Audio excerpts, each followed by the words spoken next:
Kirk Dominguano, followed by Timothy Rojas. Suba is P3. Holo Suba is P4.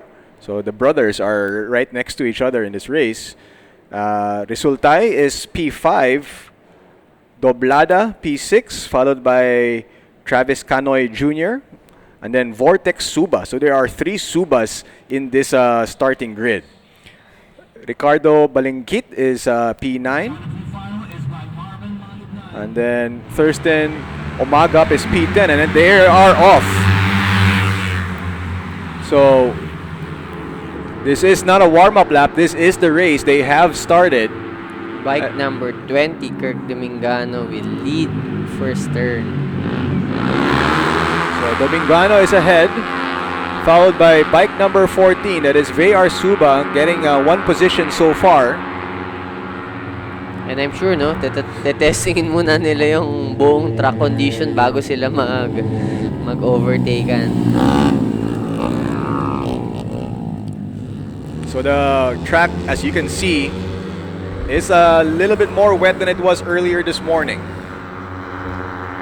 And medyo lamang yung unang maka-flow sa track condition changes.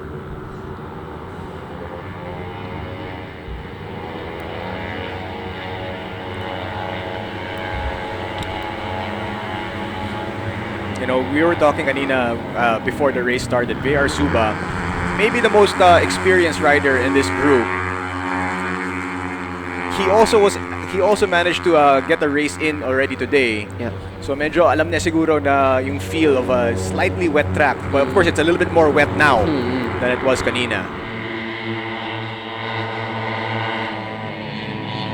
So VR Suba trying to make a move.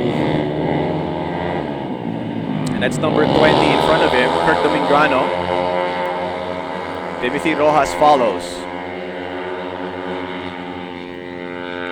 7 laps for this 115 SL and 160 Inter and Expert class. You know, in 4 wheels, we're always told to stay off the paint pag umuulan. Is it the same dito sa 2 wheels? Yes, the same in 2 wheels. Lalo na sa 2 wheels. Here they go, entering the last turn. And usually dun kasi naipon yung tubig sa inner part, sa may apex.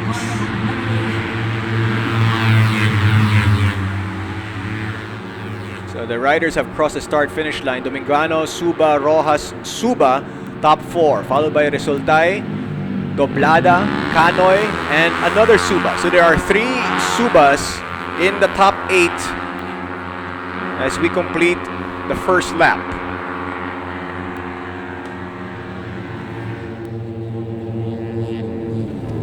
Still leading the way, that is bike number 20, Kirk Dominguano, followed by VR Suba and then Timothy Rojas.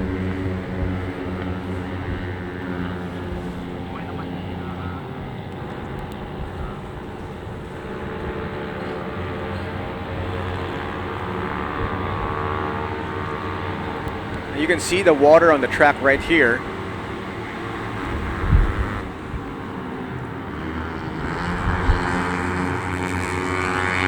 So I'm sure nanonood yung Pirelli Group 1 natin ngayon. No? At least nakikita nila yung track condition. And I'm sure yung iba nagpapapalit na ng tires. But you saw that the tire situation really confusing some of the teams and some of the riders, not knowing if they should go full slicks, if they should go full wets. But the rain has stopped.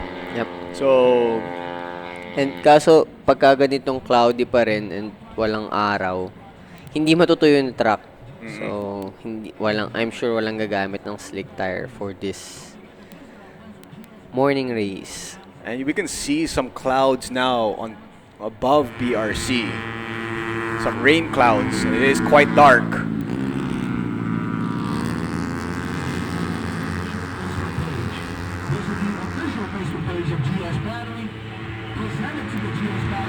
This is the third leg of the Philippine Superbike Championship, coming to you from the Batangas Racing Circuit. Of course, this championship is powered by Angkas, Domingiano, Suba, Rojas. That is your top 3. Holo Suba 4.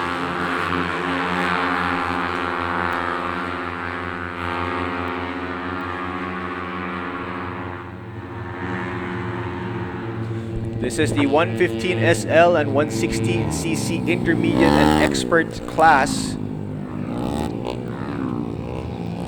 After this, we're going to be having the Pirelli Cup Group 1.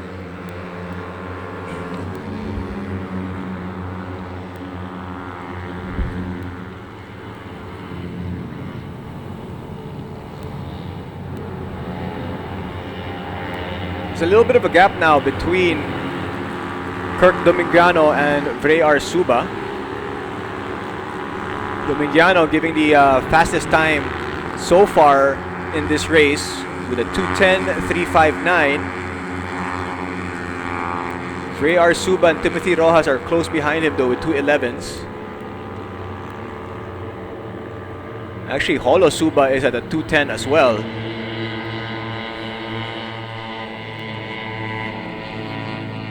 But Domingiano is still leading the way.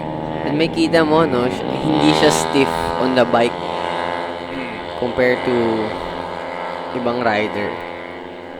Kasi the more you anticipate the turn, mas lalo kang babagal na mabagal kasi mafe-feel mo lahat ng twitch.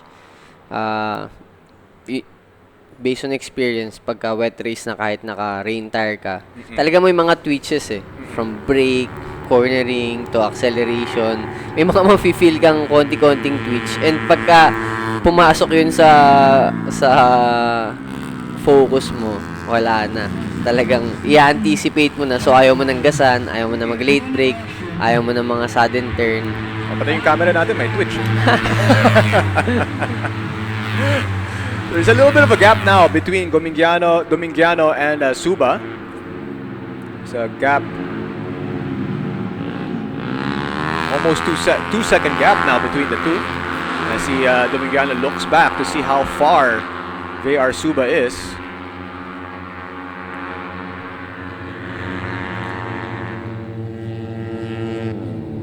Oh, ayun yung mga twitches. Kitang-kita ng 4K camera natin.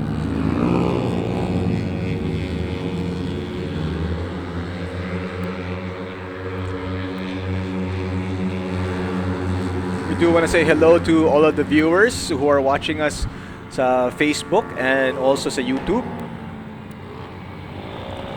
It's nice that we finally have broadcast of racing dito sa Pilipinas, no?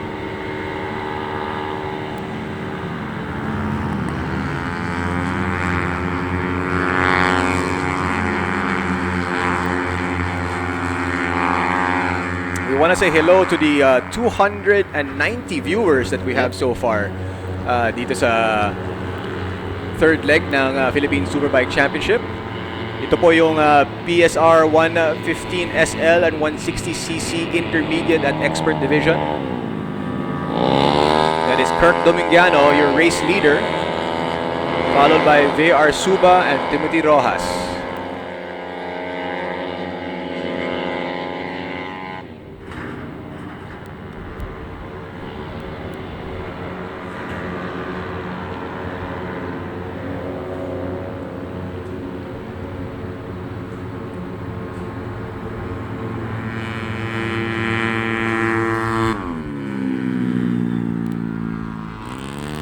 Mukhang natutuyo na yung back part ng truck. Again. So Kirk Domingiano still leading the way here as they cross the start-finish line. Vreyar Suba number 2. Timothy Rojas P3. Holo Suba P4. No, Holo Suba now P3 I should say. Timothy Rojas P4. And then Abadilla, Resultay, Dolada will round out the top 7.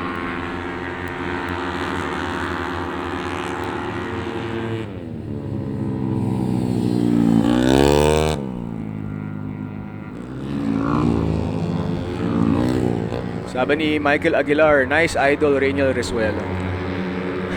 So, shout out kay Michael Aguilar. Fast recovery. That's right.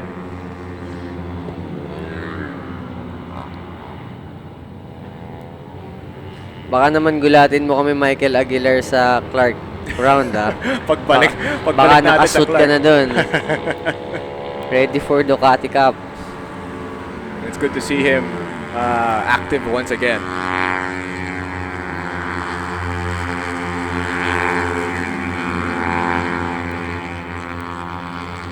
We have crossed the over 300 viewers now on the Facebook page. Of course, there is more as well as sa YouTube. Hello to all of you. Hope you guys are enjoying this wet and wild race weekend dito sa Batangas Racing Circuit. Don't forget to follow and hit the notification bell. That's right. Para updated kayo sa live races, live coverage ng Philippine Motorsports.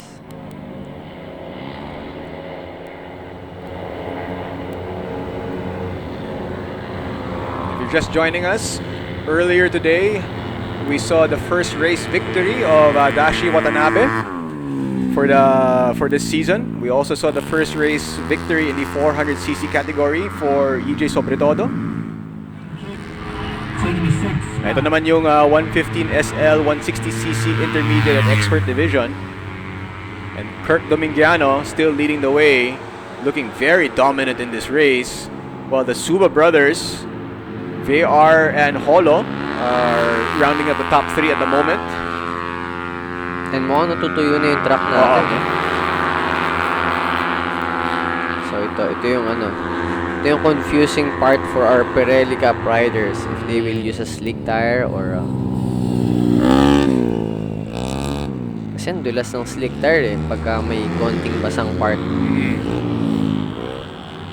With the conditions that they are now, what would you use kung ikaw?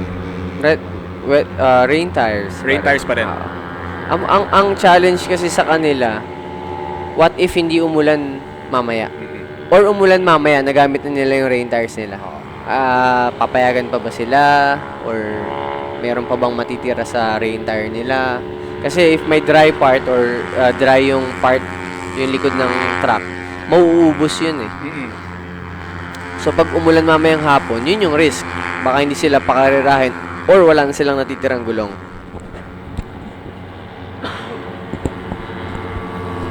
With 2 laps to go in this race, Kirk Domingiano still leading the way. And it looks like he's kind of slowed the pace down a little bit here to make sure that he will get to the finish line safely. We saw a couple of incidents happen already today. Nothing serious, just 2 low side situations. As Kirk there passing some back markers, heading into the final turn.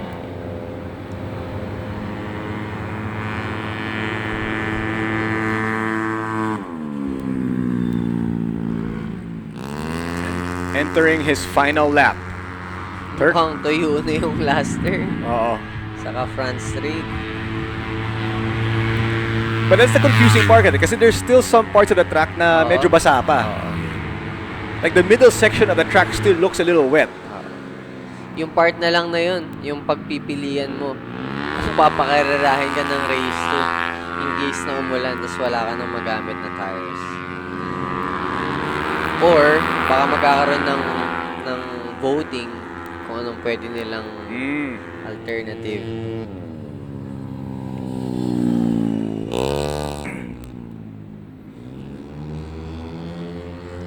And Kirk Domingiano looking very dominant in this race in the final lap.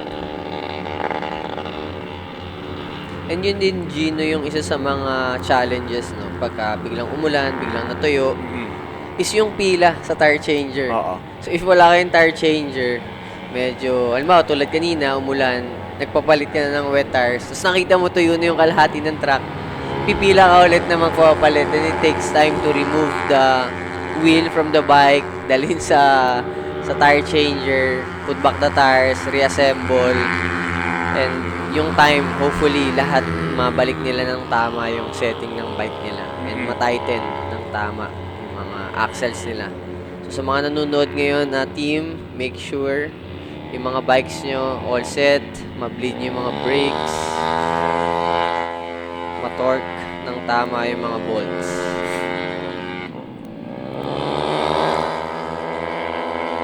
Kirk Thomas Domingiano looking very dominant here in the 115 SL 160cc Intermediate and Expert, as he should cruise to a victory. Well, I don't want to jinx him with one more turn to go, pero parang okay naman siya.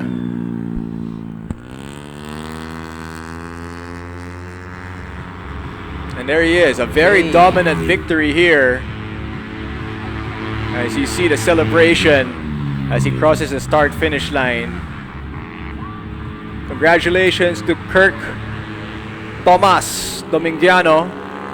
He's followed by VR Suba and then Holo Suba. Timothy Rojas is P4. Kenzo Abadilla 5. Jared Resultay 6. Doblada 7. And Vortex Suba